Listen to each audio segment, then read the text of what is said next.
So hi guys, so today we would be doing the question delete node in a linked list. So basically we have been given a node, a list node in the linked list, and we have to delete that node. And it's given you will not be given access to the head of the list. Instead you would be given access to the node to be deleted directly. And it is guaranteed that the node to be deleted is not a tail node in the list. So why it is written, I would explain you that also.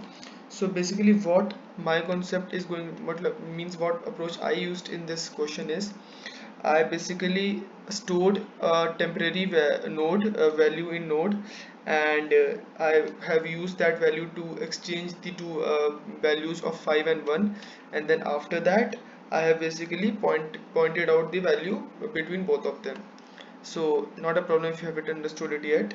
So basically giving a brief overview, this is the linked list which has been mentioned in the question. Here you can see similarly.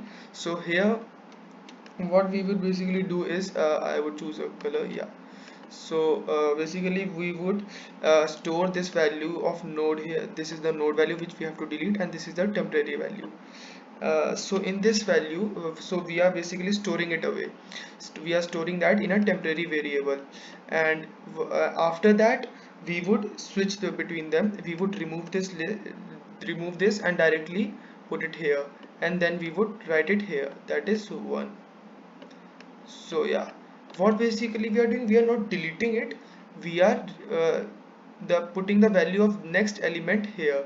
We are putting the value of 1 directly in 5 and then pointing 5 to there. So this is how we are going to solve this question. I would write up the code. It's a really simple question.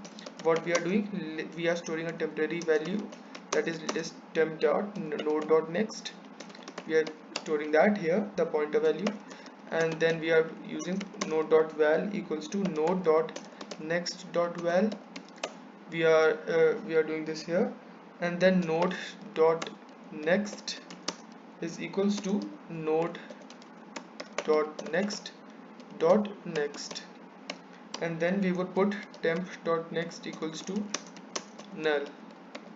So yeah, so I would just run the code, and it should pass all the cases according to me. I've used this approach before, and I would submit it directly here.